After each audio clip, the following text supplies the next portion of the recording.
Coach Raymond, how you doing? Hey, Coach, how you doing? This It, is it my seems like first you weren't a time. I rookie. tell you, I'm a rook. I haven't been a rook in a long time. I've been that, but this is a rook at this. You know what? We had Coach Sean Chambers on this, and it took him about 15, 20 minutes to jump on the IG Live. But Well, you did you let you did Coach it in a few Chambers know it. seconds. Hey, tell Coach Chambers that's a Manon. I got on here quicker than he did. I definitely will let him know. So thank you for joining me today, Coach. I You're really do welcome. appreciate it. You're welcome. You just came back from training, I assume? Yeah, I had. I usually do my college and pros are in the morning. In the afternoon, I usually do my high-end high school kids. So I usually have 2 sessions, sometimes 3. Saturdays, I have about 5 sessions. Wow. So it just depends. And we're doing training about 150 kids a week. Wow. So Staying active. but there's nothing for kids to do right now. I And know. I'm smart enough to know we're not in a gym, so everything's outdoor. I have 2 sport courts outside, 2 Oh, full nice. courts. So I got kids doing a lot of breakdown work and getting a lot of shots up. And now that, kids are starting to travel to Arizona and Utah and they're starting to play in different areas. Right. We're allowing our kids to start doing now. We're doing 2-on-2 breakdown, 3-on-3, 4-on-4, 5-on-5. So we're gradually getting back into the swing of things. And, I'm not saying COVID's not a big thing, but Right. I'll be glad when the political stuff's over so everybody can get back to, I don't know if we'll ever be normal, but get back to Right. some kind of normalcy. You know what No, I mean? I totally agree with you. And again, Coach, thank you for jumping in. A couple of things I want to start off with is, I just want to kind of run through your background. I want to let the viewers know, your whole Filipino heritage. Obviously, there's been a lot of questions about, the people that's been coming on this platform, and we want to obviously share, the Filipino roots behind who you are. And if you can kind of just share, and also just the upbringing of how basketball started for you, and also how you got involved, who was a big inspiration. But go ahead and just start with, just your family heritage on the Filipino side. Well, my mother was Kababayan. She was a little Pinay, about 5'1". I had the punggao. Yeah. Punggao from her. Yeah. She's from Taal, Batangas. Batangas, yes. We come from the Marella clan. Now, Virginia Marella. See, I know a little bit about my heritage because I always talk with young people. I think it's important that young people learn who sacrificed to give the young Filipinos the opportunity that they had, Right. who came over and sacrificed so they could be successful. So I did that. And Virginia Marella was the clan that we came from. She was the one who gave the Filipinos the ships. She was a big ship owner, the ships to declare their independence from Spain. Wow. During that war. So I go back as far as that from Taal, Batangas. That's where my roots are. We come from the Rugnao, Rugnao is my mother, Virginia Yes. Marella, Rugnao Marella. My dad was a 6'2". He was a white boy that could shoot. My dad was a pro baseball player, and so what people don't understand about my heritage is very, very fond of my Filipino heritage. But back in the day when I played in the NBA, it was all black. Yeah. So even though I said I was Filipino, all they saw was my big afro from UCLA. Yeah. And the fact it was dominated by blacks. They all thought I was black. Even to this day, whenever I shake hands, now I lost my afro. I always tell people I miss when the wind used to blow through my hair. I was so quick. Now I can't feel any of that. But when I was playing, it didn't matter if I said I was Filipino. We had an article in Sports Illustrated with Golden State, and they had this big article saying Golden State Warriors, one of the few teams in the NBA. They have 3 black coaches. They have 11 black players and 1 white player. And the white player was sitting at the end of the bench was Tom Abernathy from Indiana. So I knew they didn't say 10 players, 1 Filipino, 1 white. Right. They said, 11 black. So I got labeled for a long, long time And it wasn't until the game became globalized Right. that my Filipino heritage became important. Right. I've never been quiet about my Filipino heritage ever, and never will be. Uh, Right.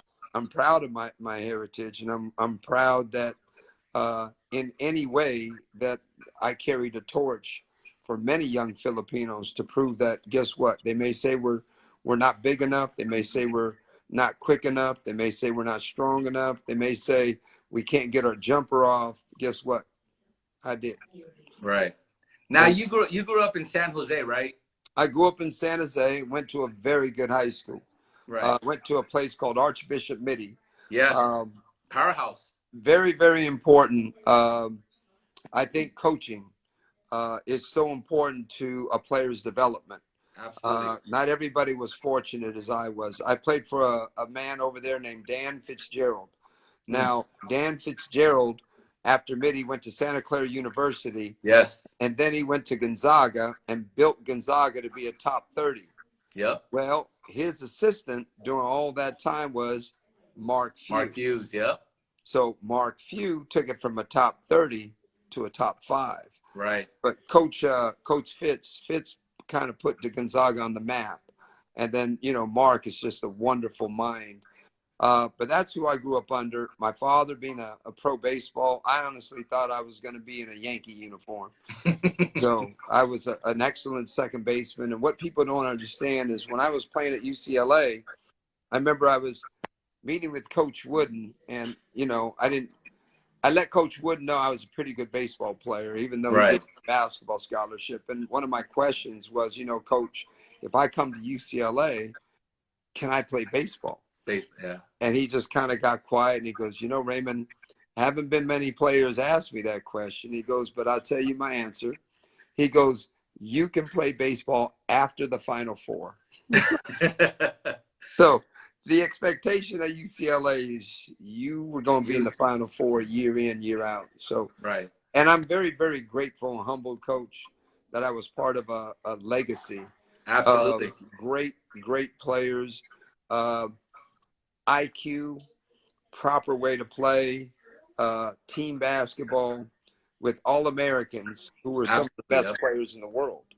Especially So I got a especially chance, John Wooden, right? I mean, yes, I got a playing for chance that not man was only to just learn from the master, yes. but, all throughout my career, I've had really good coaches. And one day I'm going to write a book about all the great minds I played for, from high school with Fitzgerald, went all the way up. I played for Tom Cassane, who was coaching at St. Monica's in L.A. for a while.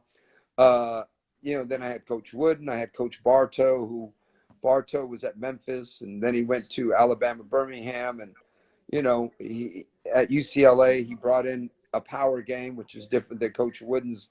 The only time Coach Wooden didn't run the high post offense is when he had Walton and Kareem, Right. because he didn't want to put those guys at each wing. So all the other times that we ran, his patented offense, but Coach Bartow brought in the power game to UCLA. So it was a good chance to learn, what a power offense looked like with post play. Then Coach Bartow only lost 6 or 7 games in 2 years, but Wow. he didn't get to the Final Four. Well, he got to the Final Four, but we lost one year to Indiana, who went undefeated that year, and they let him go. After six losses in 2 years. So Now, how was that experience for you? I know you won a national championship. I know we just posted recently that you yourself, as well as Kie Clark, are the only 2 fil-ams has won a national championship in Division I basketball. What was that experience like for you during those days?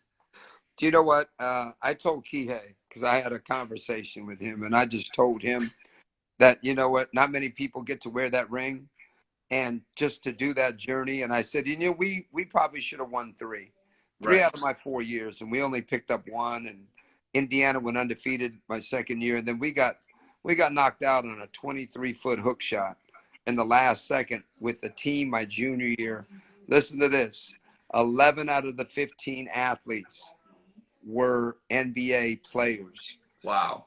8 first rounders, Coach. Wow. That team and lost one game all year. It was that final.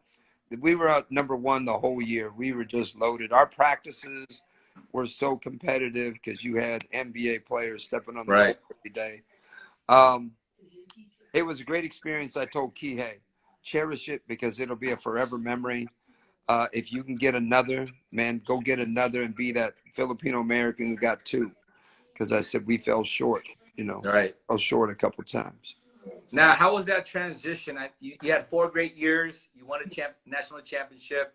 Was that your junior year or your senior year? I won our championship. We won my freshman year. Oh, My your freshman sophomore year, we lost against Indiana. My senior year in the Elite Eight, we lost against Arkansas. Got it. My junior year, we lost in the, I think that was an Elite Eight year too, but we lost to, oh God, it was, I'm not even going to go there because I get PTSD, Coach. We lost to Idaho State. A guy named Steve Hayes played in the NBA. Wow. Got the ball with 2 seconds, turned around, threw up a hook shot from about 24, 23, 24 feet. We lost on lost second shot. And Man. we were picked to win that. We were just loaded. Oh yeah. What was that experience like playing for Coach John Wooden? I mean, obviously he's the master of the basketball game, especially with that pyramid of success. So well, you know what? He was more concerned with our well-being as men growing up.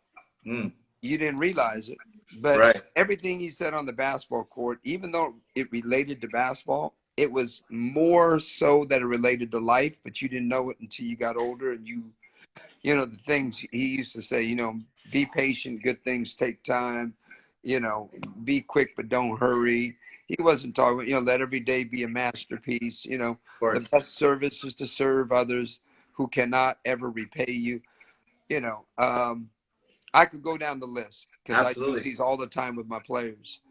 And to know that there was a man who knew how to not only teach the game, but give you the knowledge that made the knowledge that we had was a great equalizer. Yeah, there were better athletes out there, but the way our minds work and the way we see the game, that's what made us so much better. It's just the way and to teach that, it's the reason I think I have a lot of players that move on to all these different places, because I teach the mind part of the game. I teach the countering, letting the game come to you. I teach the counters. Well, what are you going to do if they take away that? What does it mean to let everybody uses the phrase, hey, let the game come to you, don't create the game. When you say that, what does that truly mean? Right. To a player. Absolutely. Do they even understand how to allow the game to come to them with countering and reading? And, do they understand and reading the book off every play, off every screen, of the timing, the rhythm, the spacing? Do they understand all the intricacies of understanding IQ and learning how to play properly and win? Right. I think I'm more grateful for that. And to know there was a man that believed in me, who I believed in me no matter what. There's no greater gift than that. You can make players be bigger than they are, and play to a higher standard than they are. Absolutely. That's true. So now, how was the transition for you from the collegiate level all the way to the NBA? It was very tough and very frustrating. Right. Coming out of a college program, never ranked less than 5th, not losing more than 10 games in 4 years, to a brand new Golden State team, the youngest team in the NBA at that time. They just cleaned house. They gave Rick Barry and that, when I was talking to Al Addles coming out of college, he told me they were going to clean house and that they were going to take me. I thought I was going to end up in LA because I just spoke to Jerry West, and Jerry told me that they were going to take me with the first pick in the 2nd round, and I would be in LA because I'm a homegrown LA boy. Even though I was from San Jose, everybody knew me from UCLA because we're on TV every night. Right. So I was really grateful that Jerry was going to keep me in LA. Well, 15 minutes before the draft, I got a call from Al saying, hey, we're bringing you home. We know you're San Jose. We're bringing you home. Last pick in the 1st round. you know, which Let's for bring you back me, to the Bay. yeah. So for me, coach, it was like not just coming back, it was an automatic 3-year guarantee, which gave me my retirement for the rest of my life. Right. So it was, you know, and little did people know, I hit 356 my senior year for UCLA baseball. I started as shortstop. Oh, wow. Started 3 years in baseball. I hit 310 for all 3 years average, but I hit 356. I was a switch hitter. I was 120th pick with the Cincinnati Reds. Wow. So I didn't get my pinstripes, and we didn't have a players union in the NBA, so Right. I was restricted from playing 2 sports, or else I would have played baseball. Right. Well, at least you did it. I mean, you got the experience. You know, you're able to share the story. Yeah.